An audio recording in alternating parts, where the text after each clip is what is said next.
Salut à toutes et à tous dans le précieux nom de notre Seigneur Jésus-Christ. Nous vous souhaitons encore la bienvenue dans l'émission Kingdom Impact. Nous sommes encore en direct sur la page officielle des églises Ambassade du Dieu de gloire. Coucou spécial à vous, nos très chers internautes, et aux fils et filles des églises Ambassade du Dieu de gloire. Que le Seigneur soit avec vous. Je suis encore sur le plateau avec mes compagnons, mes pasteurs, le pasteur Lemuel et le pasteur Emmanuel. Pasteur Lemuel, soyez les bienvenus. Merci, pasteur Lumen. Jésus est Seigneur, Jésus est Sauveur, Jésus est le Messie, Jésus est Christ, Jésus est le Fils du Dieu vivant. Qu'il soit reconnu par tous comme cela. Je dis bonjour à tous ceux qui nous suivent, merci. Je dis bonjour aux fils et filles de l'ambassade du Dieu de gloire, soyez bénis. Merci, pasteur Lemuel, pasteur Emmanuel, soyez les bienvenus. Merci, alléluia. Praise God. Praise God aux bien-aimés fils et filles de l'ambassade du Dieu de gloire.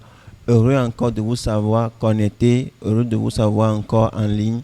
Vous, les internautes de tous les jours, nous sommes fiers encore d'être là avec vous pour partager encore la connaissance du Christ avec vous. Merci. Merci, pasteur Emmanuel. Aujourd'hui, nous sommes encore de retour dans la troisième partie du thème « Vaincre les portes du séjour des morts ». Vaincre les portes du séjour des morts. Dans la première partie, nous avons eu à parler des portes du séjour des morts, qui n'est pas l'enfer, mais qui est le QG, d'où le diable planifie et coordonne les attaques contre l'Église. Dans la seconde partie, nous avons parlé de l'Église. L'Église en grec, le Kyriakos, qui veut dire ce qui appartient au Seigneur. Et l'ecclésia qui veut dire l'assemblée. Donc l'église est l'assemblée de ceux qui appartiennent au Seigneur. Et l'église du Christ spécialement est une institution que le Seigneur Jésus-Christ même est venu instaurer ici dans ce monde. Donc aujourd'hui, nous continuons avec la troisième partie. Et dans la première partie, c'était le pasteur Emmanuel qui nous avait expliqué que les portes du séjour des morts ne seraient pas l'enfer. Mais aujourd'hui, j'aimerais qu'il nous éclaircisse sur cette différence-là qui se trouve entre l'enfer et les portes du séjour des morts. Pasteur Emmanuel. Merci, pasteur Lumen. Merci aux bien-aimés internautes qui nous suivent encore un peu partout dans le monde. Avant de rentrer dans la différence, dans la nuance là qui réside entre l'enfer et le séjour des morts, il faudrait que le chrétien soit conscient de cette différence-là, parce que l'ignorer ne nous donne pas, à nous les chrétiens, la force, le pouvoir de travailler suffisamment sur elle, parce que c'est quelque chose qui nous concerne en fait. Qu'est-ce que l'enfer? L'enfer, encore appelé la Géhenne, qui est le feu éternel. Et j'aimerais qu'on lise la Bible dans le livre de Matthieu, le chapitre 25, le verset 41. Ensuite, il dira à ceux qui seront à sa gauche: retirez-vous de moi, maudits, allez dans le feu éternel qui a été préparé pour le diable et ses anges. Alors là, nous voyons que le feu éternel dont nous parlons, qui est l'enfer, c'est un lieu préparé d'avance. C'est un lieu préparé d'avance, et c'est précisé là pour le diable et ses anges. Pas seulement pour le diable et ses anges, mais pour ceux-là aussi qui auront choisi comme maître et adoré le diable.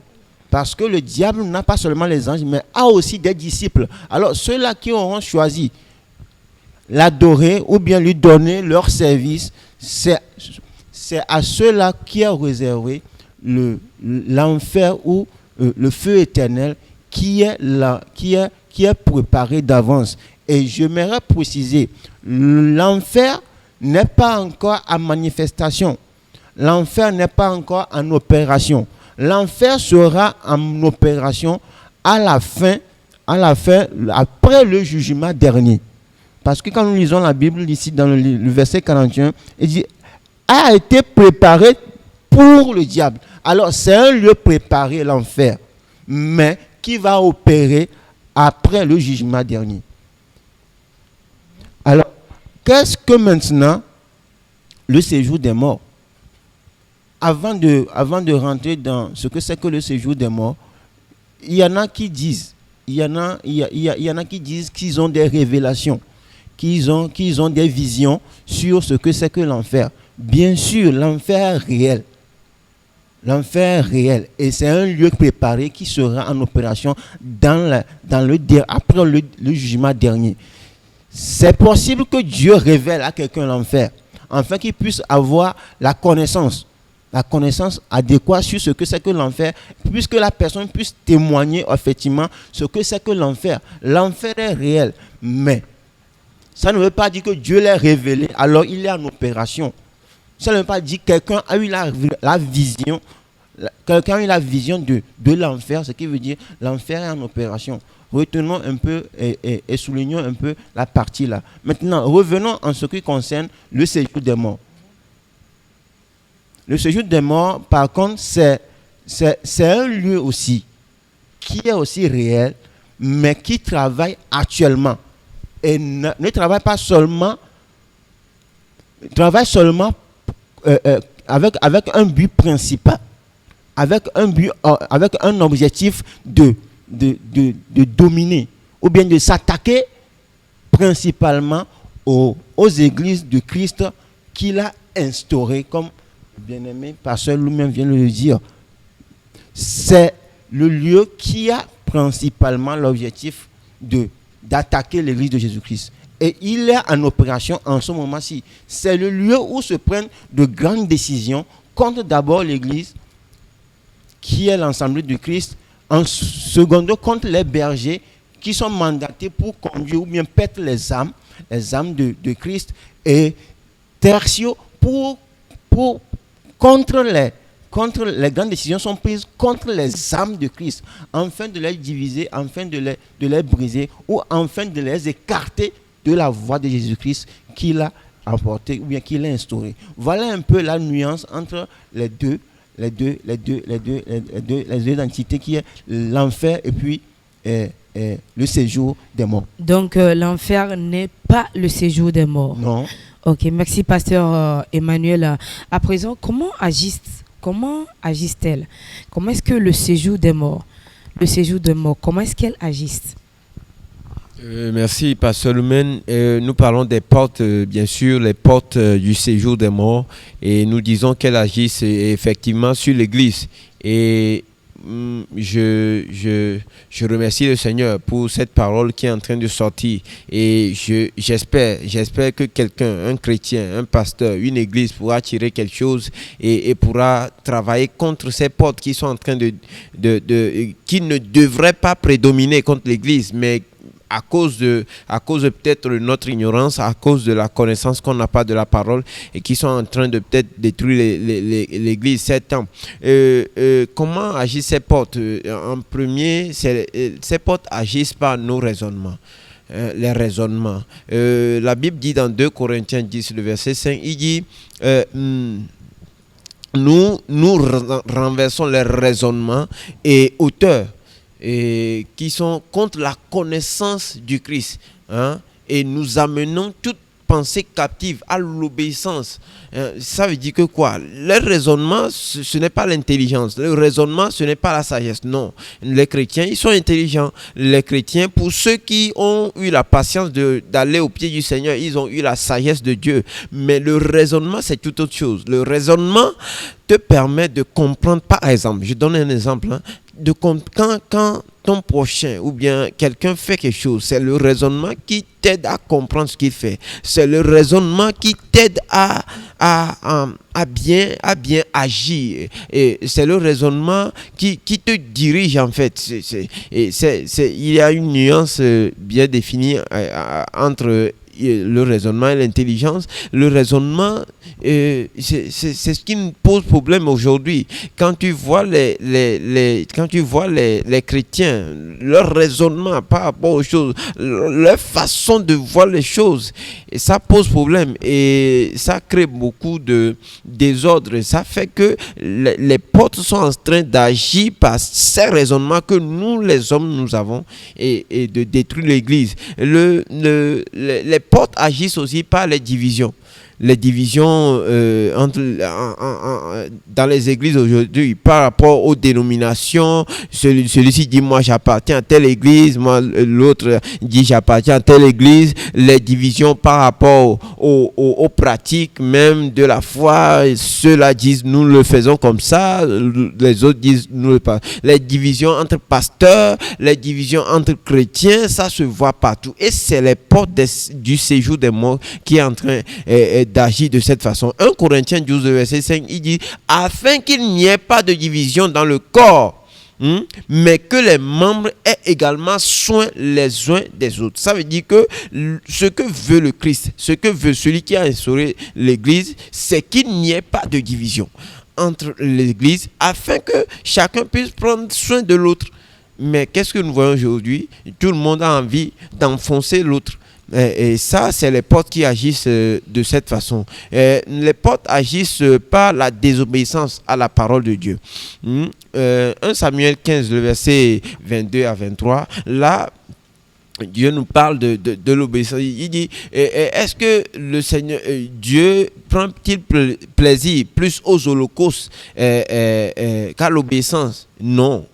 Non. Et Dieu, voici le sacrifice. L'obéissance vaut mieux que les sacrifices. Voilà, c'est ce que le Seigneur a dit. Et donc, aujourd'hui, dans les églises, on nous prêche la parole, mais nous n'obéissons pas à la parole. Nous n'obéissons pas à ce qui fait que nous ne manifestons pas cette parole-là. Et ça, c'est les portes qui agissent comme ça, pas nos pensées, pas nos cœurs. Nous refusons de recevoir la parole pour pouvoir... nous ne confessons pas les paroles. Nous ne devenons pas les paroles qu'on nous prêche. Alors qu'en tant que disciples, nous avons besoin des enseignements de la parole de Dieu. Quand nous lisons les Écritures, nous devons nous mettre dans cette posture-là pour que le Seigneur puisse nous parler par ces Écritures, pour que nous puissions comprendre et pas comprendre seulement. Nous n'écoutons pas seulement la parole. Il faut respecter, obéir à cette parole. Mais les portes du séjour nous programment de façon à ce que nous désobéissons. Et ces portes agissent aussi par la pauvreté dans l'église. Et la Bible dit dans Matthieu 6, le verset 24, que nul ne peut servir deux maîtres. Soit il haïra l'un et aimera l'autre, et nul ne peut servir Dieu et maman. Mais qu'est-ce que nous voyons dans l'église aujourd'hui? Ces portes-là nous ont poussés à courir d'après ce qui ne vaut pas la peine, d'après l'argent. Et en chrétienté, en tant que chrétien, tout ce que tu poursuis au détriment de Dieu, tout ce que tu poursuis, en laissant tomber Dieu, cette chose-là te fuit. Alors, si tu poursuis l'argent et que tu laisses tomber Dieu, l'argent te fuit. Et si l'argent te fuit, tu deviens pauvre. Et ça, c'est les portes qui nous poussent à faire ce genre de choses. Et alors que normalement, si tu t'accroches à Dieu, c'est Dieu qui te rend riche. Tu n'as pas besoin, et là, ta richesse te servira à glorifier Dieu. Ta richesse te servira à adorer Dieu. Et alors que nous poursuivons la richesse, ça c'est une œuvre des portes du séjour des morts. Les portes agissent en nous déviant, en tant que chrétiens, de la volonté première de Dieu pour nous par Christ. La volonté de Dieu pour nous par Christ, c'est quoi? C'est que nous soyons sauvés. Dieu ne t'a pas appelé pour te donner une maison. En tant que chrétien, Dieu ne t'a pas appelé pour te donner une voiture. Dieu ne t'a pas appelé pour que tu voyages. Mais regardons ce que nous faisons aujourd'hui comme prière dans les églises. Matthieu 6, verset 10 dit que la volonté, que ta volonté soit faite sur la terre comme au ciel. Et sa volonté, c'est que tout le monde puisse recevoir ce Christ-là. C'est que tout le monde puisse connaître ce Jésus-là. C'est que tout le monde puisse vivre en tant que disciple de ce Jésus-là. Et que tout le monde puisse croire en ce Jésus-là. Mais nous détournons carrément de cette volonté-là. Et ce que nous cherchons, c'est autre chose. Et ça, c'est les portes qui agissent comme ça dans la vie des chrétiens. Et ils agissent de façon sournoise. personne ne sent, mais quand tu regardes un peu, quand tu prends un peu de recul et que tu regardes ce qui se fait dans les églises, la façon dont on prie, les gens de prière qu'on fait, les prophéties par ici, et nous sommes totalement déviés de la volonté parfaite de Dieu pour nous. Et ça fait que tu vois qu'il y a quelque chose qui ne va pas. Voilà. Et maintenant, les portes aussi agissent par les scandales. Wow. Aujourd'hui, l'église est accablée de scandales. Les scandales. Un pasteur a fait ceci, un chrétien a fait cela, le pasteur a fait ceci, un pasteur en prison, un pasteur qui a violé, un pasteur a fait escroquerie, tout ça là. Et ce qui est marrant, c'est que nous, les chrétiens, nous servons encore de canal pour propager ces genres de propager. Tu verras facilement un chrétien en train de montrer au monde que son frère chrétien a fait ceci qui est mal. Alors que nous sommes censés nous couvrir, nous sommes censés nous protéger. La Bible dit dans Matthieu 13, verset 41, que le Fils de l'homme enverra ses anges qui arracheront de son royaume les scandales. Alors, si tu sais que ton maître, il veut envoyer des anges arracher les scandales, pourquoi toi tu promeus les scandales? Bon, un pasteur peut faire quelque chose qui n'est pas bien. Mais nous, les chrétiens, nous devons, si nous savons que c'est possible à tout homme de tomber, ce que nous devons faire, c'est protéger. Les chrétiens, tu vas les voir se raccrocher à l'histoire. Non, celui-là, nous le connaissions avant, il avait fait ceci, il avait fait cela, et tout ça là, c'est les portes qui sont en train d'agir, et le diable est en train de rire de nous. Le diable est en train de rire de nous.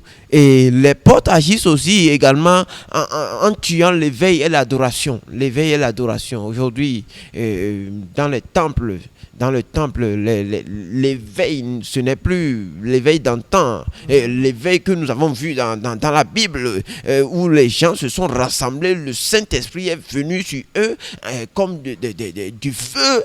Et là, tout de suite après, nous voyons l'apôtre Pierre qui sort, qui parle, 3000 sont convertis. Aujourd'hui, nous ne voyons plus cet éveil-là. L'adoration est complètement diluée. On dirait que ça dort. Voilà, c'est flasque, c'est mou. Et à cause de tout ce qui se passe dans la chrétienté, c'est difficile d'évangéliser aujourd'hui. C'est difficile d'amener les gens au Christ. Et il y en a plusieurs même qui sont déjà dans le Christ, qui sont découragés. Et ça, c'est l'œuvre des portes du séjour des morts. C'est l'œuvre des portes du séjour des morts. Et nous espérons que le Seigneur veut jeter le pavé dans la mare pour qu'un chrétien puisse comprendre, pour qu'un pasteur puisse comprendre, pour qu'une église puisse comprendre. Et ce que tu connais, c'est plus facile de lutter, de partir en guerre contre cette chose. Merci, pasteur Lemuel. Comment agissent les portes des portes et du séjour des morts? Ils agissent par les raisonnements, par les divisions, par la désobéissance à la parole de Dieu, par la pauvreté, et ils agissent en déviant les chrétiens de la volonté première de Dieu par notre Seigneur Jésus-Christ. Ils agissent par les scandales, et ils tuent l'éveil de l'adoration. Alléluia. Donc, qu'un chrétien qui nous suit aujourd'hui prenne note, prenez note et commencez par prier depuis vos maisons. Commencez par prier. Parce que c'est vraiment ce qui se passe dans nos églises. Quelque chose que nous n'arrivons pas à constater aussi rapidement. Quelque chose que nous n'arrivons pas à cerner. Quelque chose que nous ne comprenons pas. La façon dont tu as commencé l'adoration. Et aujourd'hui, tu es réduit à quelqu'un qui n'arrive même plus à se lever pour prier. Quelqu'un qui n'a plus le feu là en lui. Il y a quelque chose qui se passe. Et ça a quitté quelque part. Depuis les portes du séjour des morts. À présent, comment vaincre ces portes-là? Comment les vaincre? Écoutez-nous, prenez note. Comment les vaincre, pasteur Emmanuel? Merci, pasteur Lumen. Après avoir énuméré la façon dont ces portes-là agissent, mon frère bien-aimé, pasteur Lemien vient de le dire, que ce que tu connais, ça te serait facile de combattre la chose Ouais, ça te serait facile de le combattre. combattre. Oui. Ça te serait facile de battre ou bien de dominer la chose. Alors, comment vaincre? Comment vaincre? Nous avons plusieurs manières que notre Seigneur Jésus-Christ nous a enseigné d'ailleurs par la parole, par la connaissance, par la sagesse du royaume des cieux, pour combattre ces choses-là, pour combattre le royaume des cieux. Parce que la première chose que Christ a énumérée, qui peut enfreindre à son Église, c'est le séjour des morts. Alors les armes adéquates nous sont données comme chrétiens. Quand nous lisons la Bible dans le livre de Matthieu, le chapitre 16, à partir du verset 16 à 18, nous voyons là que c'est une connaissance que Christ nous révèle. C'est une arme que Christ nous donne contre les séjours des morts. Nous lisons aujourd'hui en tant que chrétiens, nous lisons à chaque fois la parole. Nous ne lisons pas la parole, mais nous lisons l'écriture. Mais l'écriture n'est pas la parole de Dieu. L'écriture n'est pas la voix de l'Éternel. C'est ce que l'homme a écrit, mais par l'assistance de l'Esprit de Dieu. Mais qu'est-ce que Dieu dit? Qu'est-ce que Dieu voulait nous communiquer, nous, en tant que fils de Dieu, en tant que nouvelle créature de Dieu? Qu'est-ce que Dieu voulait nous communiquer par les Écritures? C'est ce que nous devons savoir aujourd'hui. Nous n'avons pas à recevoir la connaissance de l'Écriture, mais la connaissance de la parole de Dieu. Par l'Écriture. Ça nous est important. Il faut que nous faisions, en tant que chrétiens, la différence, la nuance entre l'Écriture et la parole de Dieu. Ça nous serait une connaissance de la parole qui devient en même temps une arme pour nous, afin de combattre les œuvres des jours des morts. D'accord. Nous avons aussi, secondo, l'amour. Bien-aimé personne le mien vient de le dire, qu'il y a la division qui règne aujourd'hui dans le corps du Christ. Non seulement dans l'église du Christ, non seulement dans son assemblée, mais dans le corps du Christ en général.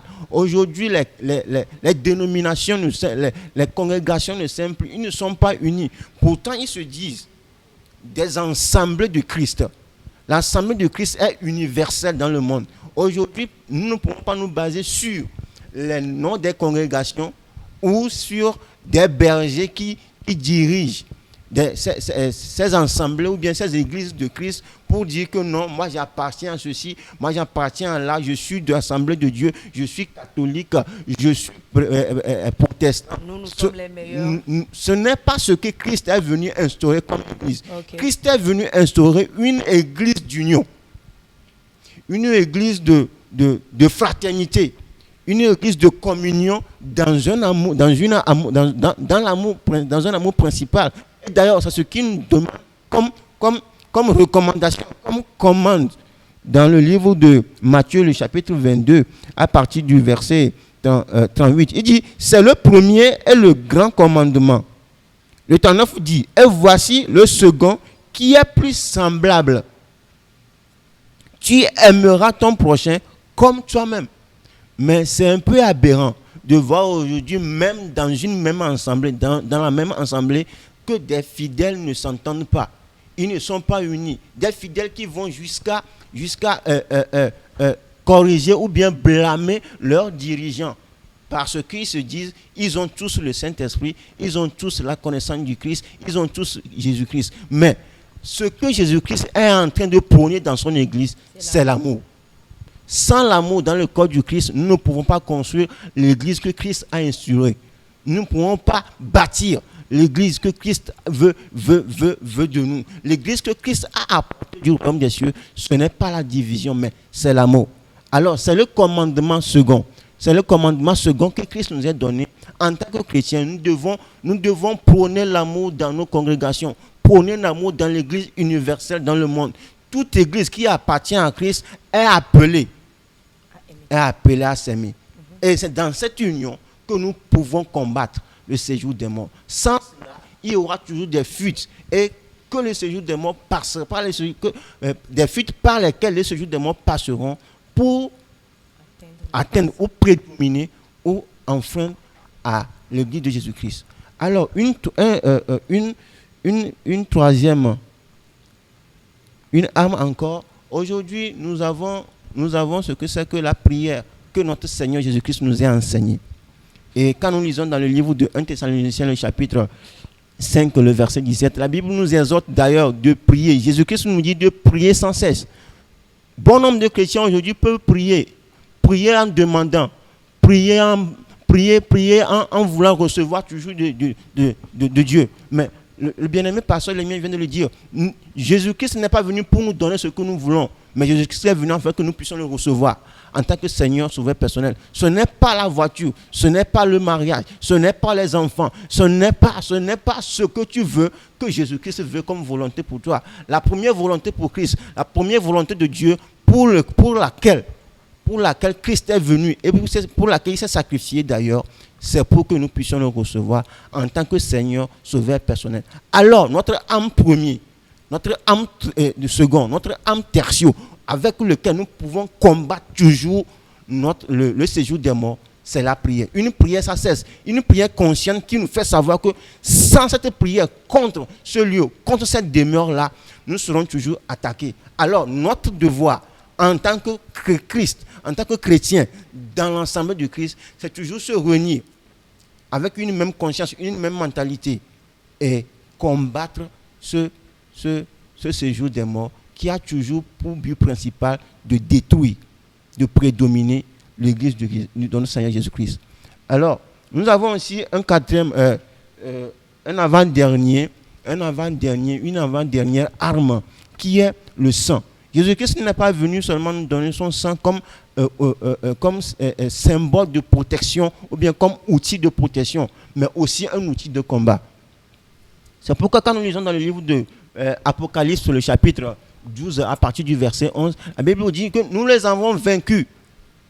Nous qui sommes en Christ, nous qui avons le Seigneur Jésus-Christ, nous avons vaincu les séjours des morts. Par quoi?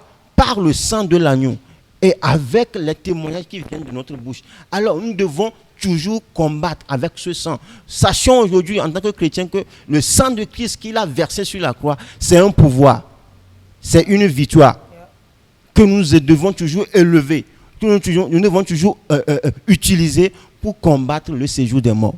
Alors, une dernière arme qui est l'utilisation de la révélation. Vous savez, quand Christ a posé la question à ses disciples, qui suis-je? Il y avait plusieurs réponses que ses disciples avaient données en ce moment-là. Mais il y a une réponse que Pierre Simon a dit. Il dit, tu es le Messie. Tu es le Messie, le Fils du Dieu vivant. Alors, Jésus-Christ rapidement lui a répondu, Pierre, ce que tu viens de dire ne vient pas de toi.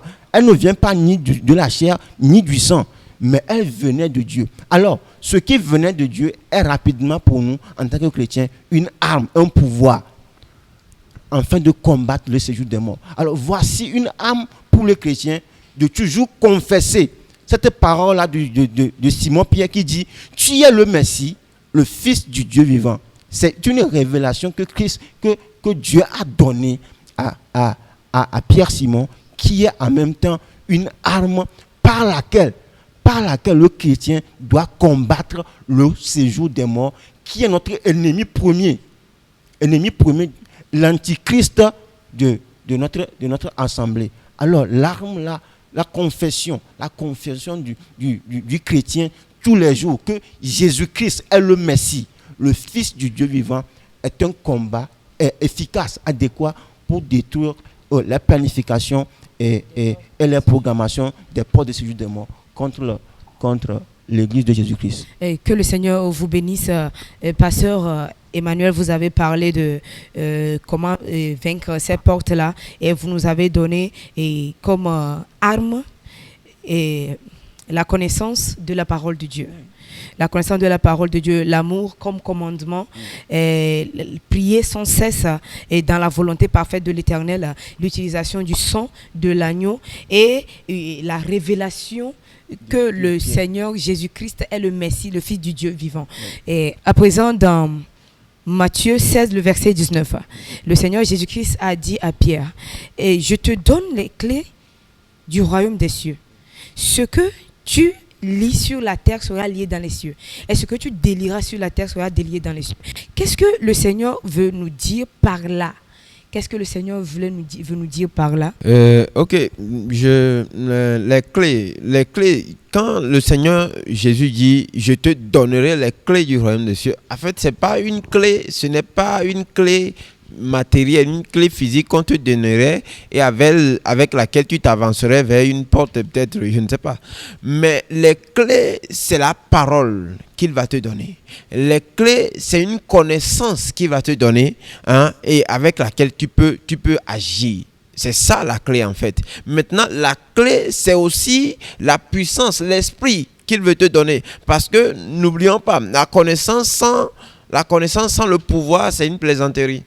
La connaissance sans le pouvoir, c'est une plaisanterie. Donc, il te donne la connaissance, il te donne le pouvoir aussi. Maintenant, quand il dit « ce que tu lieras sur la terre sera lié dans les cieux. Ce que tu délieras sur la terre sera délié dans les cieux. » Quand moi, je veux, par exemple, sur la terre, je veux lier un démon. Le démon n'existe pas aux cieux. Le démon n'existe pas aux cieux. Donc, quand je lie un démon sur la terre, ce n'est pas que le démon sera lié au ciel. Mais c'est une façon de dire. Ce que moi, je vais dire sur la terre, ce que je vais lier sur la terre, le ciel va le tamponner. Le ciel va le certifier. Le ciel va l'approuver.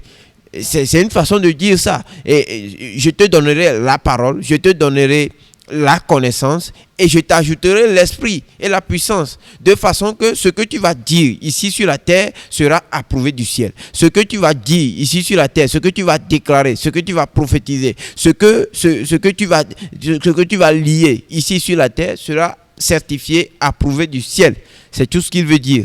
Et donc, nous les chrétiens, nous devons nous rendre compte de cette clé que nous avons pour dire les choses que nous voulons voir. Pas parler des choses que nous voyons. Peut-être ce que nous voyons, peut-être ça ne sied pas. Ça ne correspond pas à ce que nous voulons. Donc nous devons dire les choses que nous voulons, déclarer les choses, déclarer, prophétiser. Et c'est là ce que le Seigneur Jésus veut dire par ce verset-là. Merci, Pasteur Lemuel.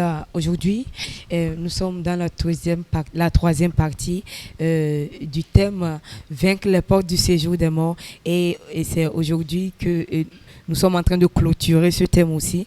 Mais pour pouvoir le clôturer en toute beauté, qui vous serait bénéfique, nous voulons faire une prière à l'endroit du monde entier, à l'endroit de l'Église du Christ partout dans le monde, à l'endroit des âmes du Christ partout dans le monde, à l'endroit de tout ce que le Christ a appelé par son sang. Pasteur Lemuel. Je me tiens. Ce que je voudrais d'abord dire avant de commencer les prières, c'est que quoi, tout ce que nous avons cité, les raisonnements, les divisions, tout ça là, ça vient des sentiments de l'homme, des émotions de l'homme, ce que nous ressentons en tant qu'humains. Alors que quand Acte 2, verset dit tu n'as pas permis à ton serviteur de connaître la corruption. Ça veut dire que quoi? Ça dit la corruption, c'est les portes des séjours des morts qui la causent. Et ce qu'ils peuvent corrompre, c'est nos sentiments, nos pensées, nos raisonnements, nos émotions. Ça, les portes peuvent corrompre ces choses. Mais les portes ne peuvent pas corrompre l'esprit. Ça veut dire que quoi? Que nous, les chrétiens, nous devons plus vivre par l'esprit, plus que tout.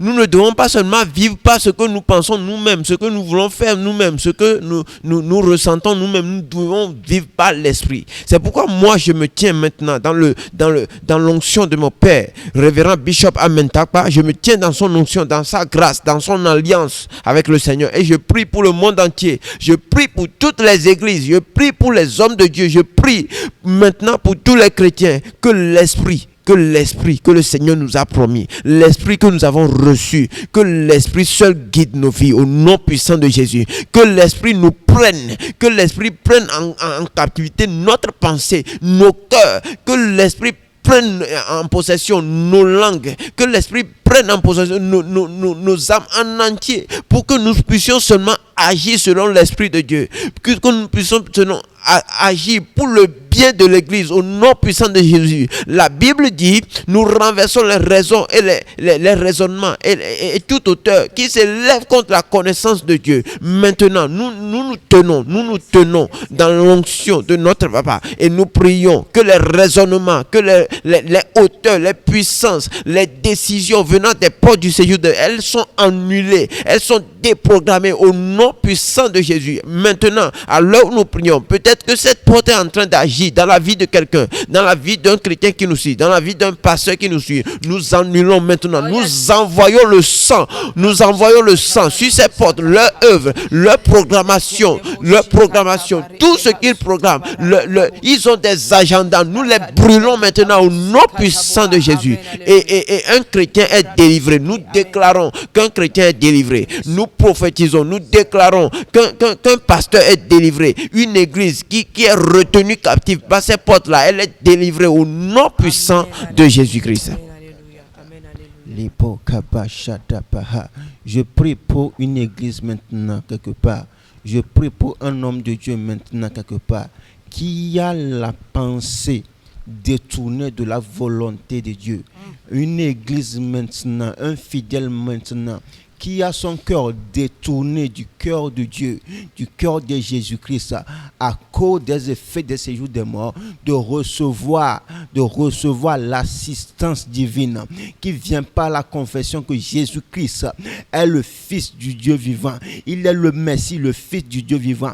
Que cette révélation, que cette puissance-là assiste vos cœurs, elle assiste vos mentalités. Maintenant, où que vous soyez, tout ce qui veut détourner vos mentalités, tout ce qui veut détourner vos cœurs, veut détourner vos sentiments, veut détourner vos sensations de la volonté de Dieu, du royaume des cieux. Maintenant, je prie par l'onction de mon papa, par l'autorité qu'il a en son onction, que maintenant, je vous ramène par la puissance du Saint-Esprit. Je vous ramène par la puissance du Saint-Esprit à être focalisé, à être branché, à être connecté au royaume de Dieu. Parce que Christ a dit, cherchez premièrement le royaume des cieux et la vie juste qu'elle demande. Aujourd'hui, toi qui n'as plus la vie juste de Jésus-Christ qu'il demande, toi qui n'as plus la vie du royaume qu'il demande, je ramène par la puissance du Saint-Esprit ta mentalité,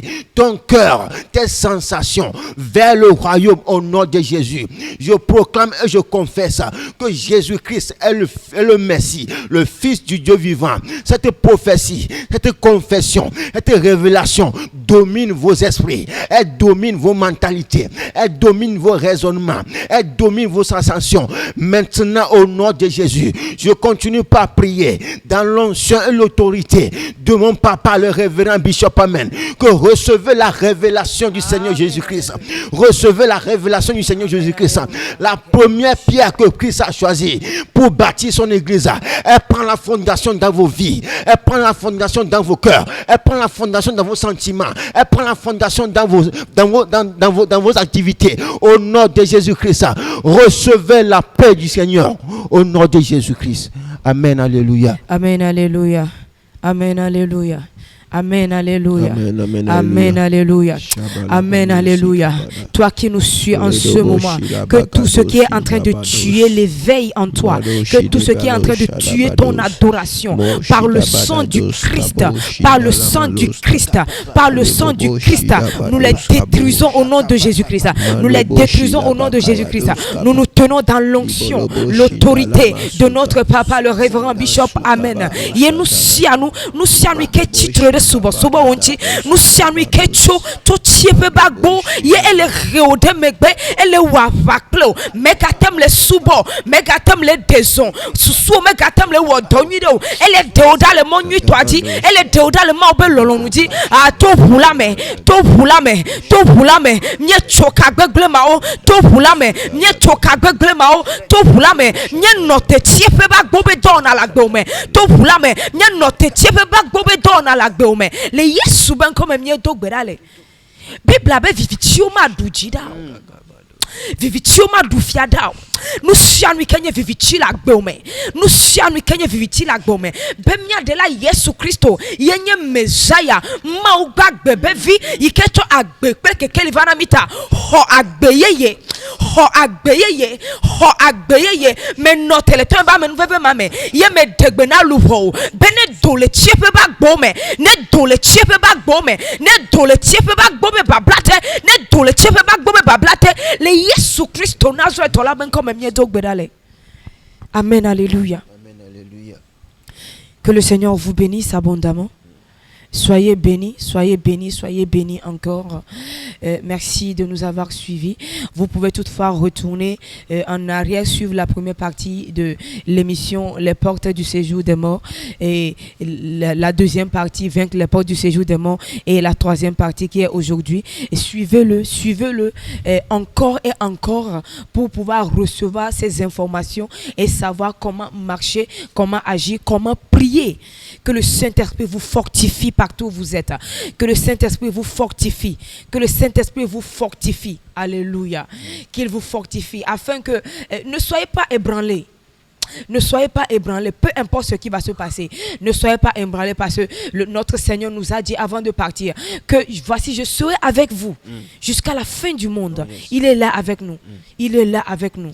Tant que le monde, tant que la fin du monde n'est pas encore venue, le Seigneur, notre Sauveur, est toujours là avec nous. Que le Seigneur vous bénisse. Merci de nous avoir suivis. À la prochaine. À la prochaine. Et à la prochaine, nous vous aimons sincèrement.